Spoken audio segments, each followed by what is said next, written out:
challenge you usually run into is in government, what we typically have, and I've only been in government for 2 years, so I can only speak from my experience. I just came to government. I've always been in business, never really had any political aspirations, and I don't know if I have a lot of political aspirations now beyond what I'm doing now. But what I found when I get down there is a good portion of the legislature is attorneys. There's a good portion of people that don't have to work for a living.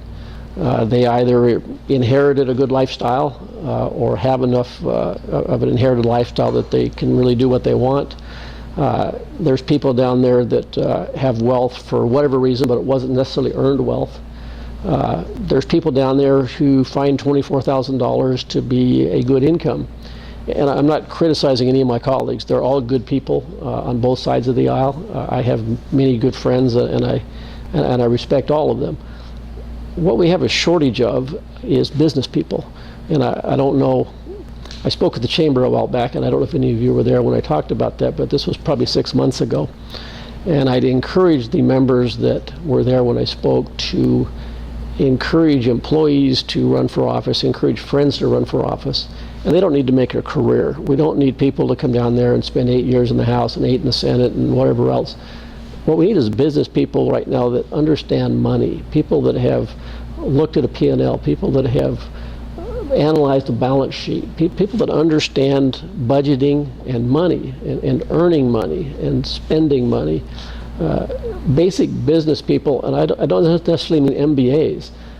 I mean people that understand you can't spend more than you earn, that you have to find solutions to keep your business going in difficult times. We have a shortage of that type of person and that type of thought process at the legislature.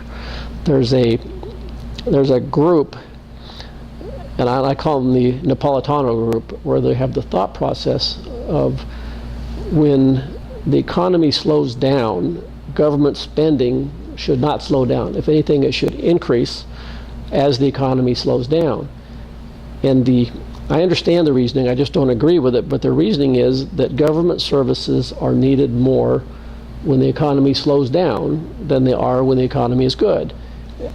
And there's an argument to be made that's correct. There are more people that are unemployed, more people having hardship, more people in need of services. The rest of their argument is just keep on spending. Do whatever you have to keep the spending going, borrow money, sell state assets, whatever else. And when good times come, you'll pay that back. And so over a long period of time, you'll stay level. And I understand their reasoning. I just don't agree with it, because typically what happens in government is you spend whatever money you have. Government doesn't function like business people generally, and it's probably largely because they're not business people. Like I described before, they're attorneys, they're wealthy, they're people who have difficult times their whole lives. They're not business people who have managed money. And that's one of the biggest challenges I've found down there, is the one thought process, you just keep on spending. You've got the flip side of that, which is probably another extreme, that you just shut off all spending. You just close down the government.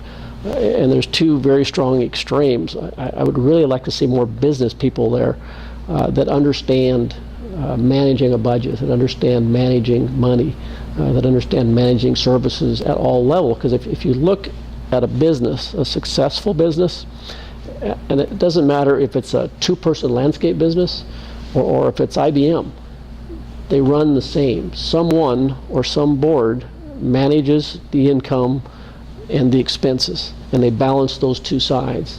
In business, you're going to be measured by what's left over. Hopefully your revenues are going to exceed your expenses.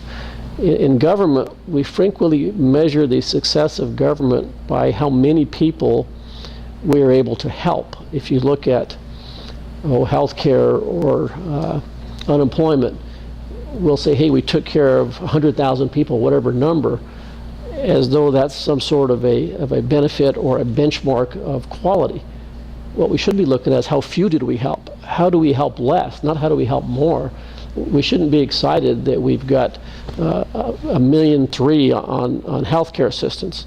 The goal should be to reduce the number, not to increase it. But we tend to look at how efficiently did we handle the population, or we'll refer to them frequently as our clients or our constituents, as a term being more respectful.